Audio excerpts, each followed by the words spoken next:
Welcome to the Gifted Neurodivergent Podcast, a podcast dedicated to the exploration and cultivation of the outside genius found in neurodivergence.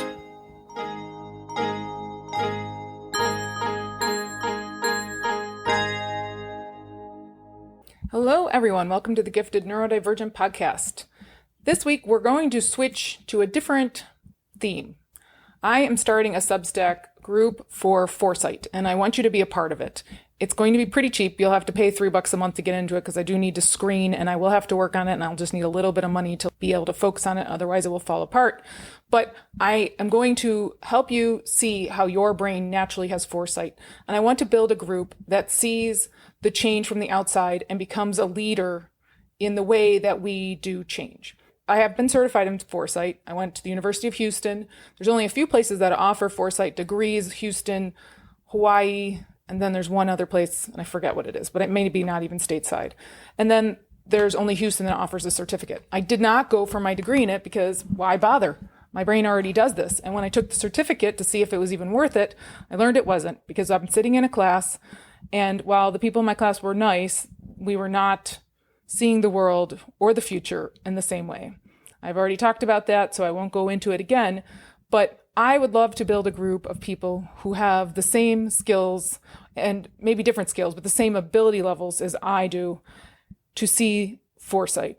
Foresight is to see the many channels that we could go down and to share it with others, because we are going into a horrible time. I don't know how much you pay attention to the news if you're one of those people that can or cannot handle it. Southern California, they not only had floods, they had an earthquake on top of the floods. And that is our future. That simultaneous weather destruction, it's going to come through, murder people, and move on. We are crazy. We're worried about AI and we're worried about nuclear wars, and the weather has declared war on us. Why are we so ridiculously stupid? We are pointing at everything but the one thing that's going to be catastrophic. The weather is what is going to be the murderer of everyone. And those of us who are high sensing are the ones who are most in tune and able to handle it. This is why we were so valued in communities. This is why we were the shamans or the leaders or the chiefs or the whatever you want to call it, because we're the ones with the high sensing. We save lives with that high sensing. I've been told my whole life that this is insane, when in reality, I'm the only one I know who's very clear on where I'm going and how things should be done. Everybody else seems to follow someone else's rules, and those rules don't serve them. And I'm so confused about the clarity that they lack and live and move through the world. I put up a big Think article on my LinkedIn page about how we're having mass panic attacks. And I might have talked about it last week because I do many of these podcasts, and which one goes up is always kind of a last minute decision. And what I was most surprised about in that big Think society-wide panic attacks was how little they even did to address the fact that what was the root cause, the fact that we were facing collapse as a society, that we were facing so much oppression, and it was going to get worse. And then two other things came up today. We had a Twitter article I saw about Elon Musk, and he was saying that Twitter might just fail. And I was like, oh my gosh, no, shocking. You know who funded Twitter? It was the Saudis. You know who used Twitter to the Saudis' detriment during the Arab Spring? Their people. Do you know who the ruling class thinks is going to use Twitter to their detriment in America? Elon and all his buddies and cronies. The Saudis were just taking care of some loose ends, and they helped out the Americans. But this is a ruling class collective effort to suppress the voice of the left. It's Substack. I moved over there. I would ask that you come and join my small group. You can come and join my page. If you want to come into the Foresight group, I will teach you how we do Foresight, because I know that you're already gifted at it and will take about 2 minutes. There's a quick course that I'll give you that you can go take on Coursera that's free, and then we will start running. We'll be off and running, and we will build and create amazing things, and I'll put every single person's name on it that was a contributor for everything we do, and we will publish these things together, and we will create literally a consulting group for us, because I am tired of being told that we have to wait. No. There's no more waiting. There's too many CEOs out there who are not able to see anything past the tips of their nose. One of the issues we have is we don't have anyone who's actually struggled. We have people who have had really easy lives, rather entitled lives, and so they don't know how to question the status quo. They're not going to change for it. If you do not have patterns of healthy, if you do not have patterns of what could go wrong, having variation, you do not build your 3D sensing. Our 3D sensing is built in trauma. It's built because we're never allowed our own reality, and so we're forced to understand the reality of others. And then we learn it because we're so far outside the average reality. We then learn everyone else's others. This is what our multidimensional thinking is a part of. And this is why we have it in so many ways, because we are forced outside to figure stuff out. But it is from the outside that the survivors appear. It is from the outside that the saviors appear. We have to do that now. We have to be something extraordinary, and it will not go through the system. We will not be approved. Too many of us had parents who did not love us enough because they were following the system's rules that you were deviant or you were wrong or a rebel. That's a lie. You are nothing more than a fantastic outlier. And I'm sorry that happened to you, and I'm sorry that it happened to me. But we have to now be the parent for ourselves and for others and put out the truth. That is the hardest thing in the world to do. It's the hardest thing. It's called positive disintegration, and it is freaking hard. So I'm putting myself out there as the person who will take the brunt of it. You don't have to have your name on it. You can be anonymous, which is one of the things I find a lot of my clients are like, yeah, I can't put my name out there. I get it. I am protected. I'm protected because I'm married to a really compassionate person who I'm trying to help free as well. We have to be honest. We have to be free and honest to say what's coming down. And I can't do this alone. I need the change signals from you guys. I need help finding all the information, and I need help seeing the different ways of seeing it. I am great at seeing it, but I often have no one else there with me to validate what I'm seeing. And that gets really lonely and also exhausting. I need help whittling it down. I need help building it up. I need people who can take these questions of how to make things better and flip them on their head and figure out which ones will not work and which ones will. I'm reading this book called Imaginable on Foresight, and the woman who wrote it, Jane McGonigan, she literally says in the book, we need a uniform information source. We need a single trusted information source. I'm like, oh my gosh, you want to go back to the 50s, don't you? There's no freaking reason for us to have a single information source. It's a horror that we had one, and it's what really inflicted the greatest pain on the boomer generation, why so many have borderline personality disorder, because they don't know who they are, and they're all trying to fit into average. And the further you are from average, the less likely you'll ever fit there, and the harder it is. I watch children with neurodivergence form borderline personality disorder because they're not acceptable to their parents. They're not acceptable to their peers. They're not acceptable to their teachers. They're not acceptable to their pastors or religious figures. We are insane in the way we treat small children who have overexcitabilities, and we destroy them, and we make them try to be something they cannot be. And so they're trying so hard that when they fail, which they inevitably do because they just can't not be that way all the time because of their high sensitivity, then they flip the other way and become the devil. And so they go back and forth between perfection and evil because they don't know who they really are, and they are just trying to be what other people expect of them because it's that severe. I know that from life. I know that from watching people around me get it. I am too extreme of an empath for that to go down that way, but I felt it. I feel it in other people, and it is disgusting. And the only way we are going to fix it for our population, and in doing so we will for the other rest of the population as well, is if we build a community that tells the truth, that projects what's going, and people see us as a trusting, true informational source. If she wants a single informational source that's trusted, we're in for hell, because there's no such thing. Everyone's perspective is different. My perspective will not be the one that most other people have. I really struggle to find even a few people with it. But my perspective will be honest. It'll be honest for me. And we can build a 3D model and project the future. And that is how we will figure out how to prove ourselves to others. We are the artists. We are the creatives. Everything in the future is lining up to be our piece of cake or our cup of tea. And we just need to prepare ourselves and identify ourselves as brilliant.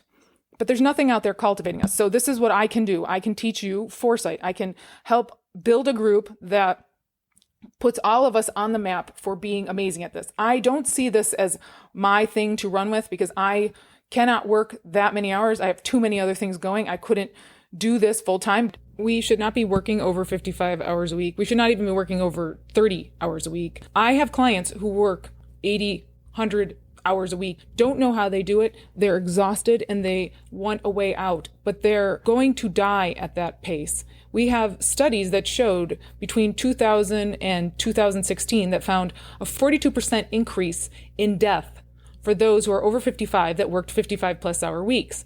42%. That's a huge amount of people who die. And that is the thing we need to realize, is that they're driving us to death. This is regular people, not even sensitive people. We die even earlier. My family dies much earlier than that. And I'm in groups for people who have high sensitivity and physical ailments. And I'll tell you, I was once there, and the way I got out was by figuring out what my natural flow and rhythm and limits were, and they are nothing close to the system. I will never be working 50, 60-hour weeks again. I was so sick when I was doing it. I was so close to death, and I have so many broken bones from the seizures of not sleeping enough. I have no choice, and you have no choice. So let's build a group together, and then we can take care of ourselves, because if the system will not, it just simply won't. It's about discarding us and keeping us quiet. I see this being recognized as our space, our subset of skills. If you read that book, Imaginable, the first 2 chapters are about 6 pillars of foresight, and you'll find that your brain works just like that. And then the rest of it is like a slippery slope of trying to reach people who are average with something that doesn't apply to them.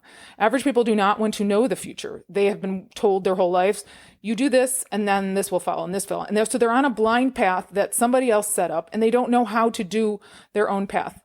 I had to do my own path. I was too far of an outlier. You had to do your own path. If you have been successful on your own path, even slightly, you know that you can trust yourself. The way we learn to trust ourselves is by jumping into that water when you're a little kid, you're thrown in by your parents. That's not good. This is you having to be willing to jump into the water and swim the distance and figure out how you pace yourself, how you do it. Yes, bring a floaty with you. Do not try to kill yourself. It's not a have to swim to one side to the other and win. It's a figure out who you are while you're doing it. There's no drowning. Failing is okay because you've got a floaty and you can float there for a while and regain your strength, or you can go back. Failure is perfectly fine, and I have no problems if we make a bunch of errors at the beginning, particularly as we learn, because nobody's going to be reading it but us. That's the joy of this. I put out this podcast. Nobody but a gifted neurodivergent is going to click on my title, and we are golden. We're almost free because people aren't trying to judge us. We're not in the middle. The worst thing about that Imaginable book is she's shooting for the middle with such a broad topic. And really, the only people who can understand it are spatially gifted. She doesn't even know that. She doesn't seem to be speaking to them at all. And there's so many other books like this. And yet another example of this, I wrote in my LinkedIn, this girl could have used some liberal arts classes like the ones they're pulling back from West Virginia students who are poor, because she needs big picture. How can she not see that if we have a single unified trusted source, we will continue to have severe racism, oppression of the outliers, etc.? How can she not see that? How can she not have those two things in her mind? Because a single trusted source is not possible because so many people have different perspectives. I'm mind-boggled how that is not aware to her when she's doing Foresight, which is about different perspectives. It's mind-boggling. What I would like to propose to you is we set up a group and we figure out how to do foresight with higher sensing, and we start publishing what we see. It's not that involved. It's not that hard. I do it all the time. It's really freaking awesome, fun. It's a thing you can connect over because you have a common thread already. And I can see a multitude of ways that you are going to see that I won't. And it will be enlightening and wonderful and invigorating. If you don't have the money for the $3 to join, email me at info@giftednd. I'll figure out a way to work it out. I will need some moderators or whatever. I'll need a little bit of help on it. So if you're willing to help me a little bit, I'll let you in for free. Please consider joining this with me. It'll be a fun exercise. We'll build our own little school of ways to do this. I could probably write you a certificate or something like. What I really just want to do is create a space where we can start using our gifts and establishing a way of being an authority, cultivating and making it great for us.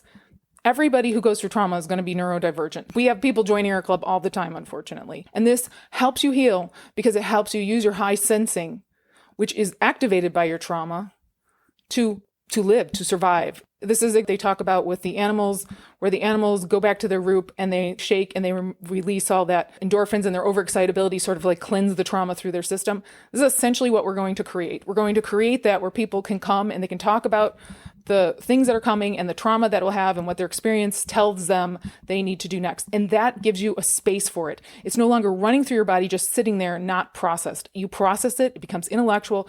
Intuition, that becomes cognition. Intuition is just unrealized cognition. I know this because I teach people how to go into their intuition, let it direct them to the answers, and then they can say it out loud. This is what I do. I go into what my sensing is saying and all those feelings are, and I let them translate to cognition and give me the facts so that I can keep people seeing the truth, at least my truth, at least your truth. That's what we need. If you will join me on this, I feel very compelled to set this up and get us started on doing one of the spatial things that we are most gifted in. I also invite anyone else to start setting up groups. I will be happy to set them up on the Gifted ND Substack, and we can start different groups, and we'll just charge a really nominal fee for us to join. And if you're willing to do some work for the group, we'll waive that fee. But I want to make sure that we don't have massive amounts of people in it who are not serving our group. I would like to have gifted neurodivergents who really see this as an opportunity to grow and use the skill that they're already innately born with, understand it, cultivate it, and then turn around and give it back in a manner that will give us a space to come into society, but not have to work under their oppression. We're doing everyone a favor by doing this. I'm so tired of LinkedIn saying, I'm so oppressed. You are oppressed, but you're also incredibly enabled. You have so much talent and you just haven't been made aware of it. And we're going to make you aware of it. We're going to teach you all the ways that your spatial giftedness is celebrated naturally. If you have another area that's spatially gifted and you don't mind starting a small group, I'll give you the $3. We'll just need you to come in and start setting some stuff up, and you can help build whatever that's going to become. I cannot do this all. I need other people. I'm not about making a whole lot of money as much as I am making a collective where we can all survive. I don't need a lot of money. I grew up poor. It's not that motivating for me. It's not that motivating for most of us. If you're interested in this, if you're interested in pretty much anything, just let me know. I want to hear it. Email me at info@giftednd. There's so many signs coming up that this is the right time. I can't say it enough, and I think we'd be so great at it. And I want to know what you have to offer. I want to know what you can teach, because I learn so much faster from people like me. The system is only there for teaching me things that I don't want to learn myself. But when it comes to things I want to learn, I struggle so much to go at the pacing and the style of the system. It is maddening for me, and I just want to take it off, and I could do it in a quarter or tiny amount of the time on my own. That is how we are. We naturally are learners. You can help us get started. I'm sure we can add to whatever you want to start and grow in 1,000-fold. All right, that's my podcast for this week. I hope everyone is doing well. I hope that this is of value to you.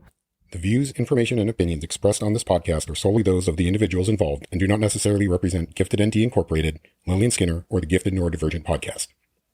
This podcast, Lillian Skinner, and Gifted NT Incorporated are not responsible and do not verify the accuracy of the information contained in this podcast series. The primary purpose of this podcast is to inform and educate. The Gifted Neurodivergent podcast is only available for private, non-commercial use. Any other use of the information contained within this podcast must be done with express written approval and knowledge of Lillian Skinner. You may not edit, modify, or redistribute any part of this podcast. The developer assumes no liability for this podcast or its use on any other podcast or other media.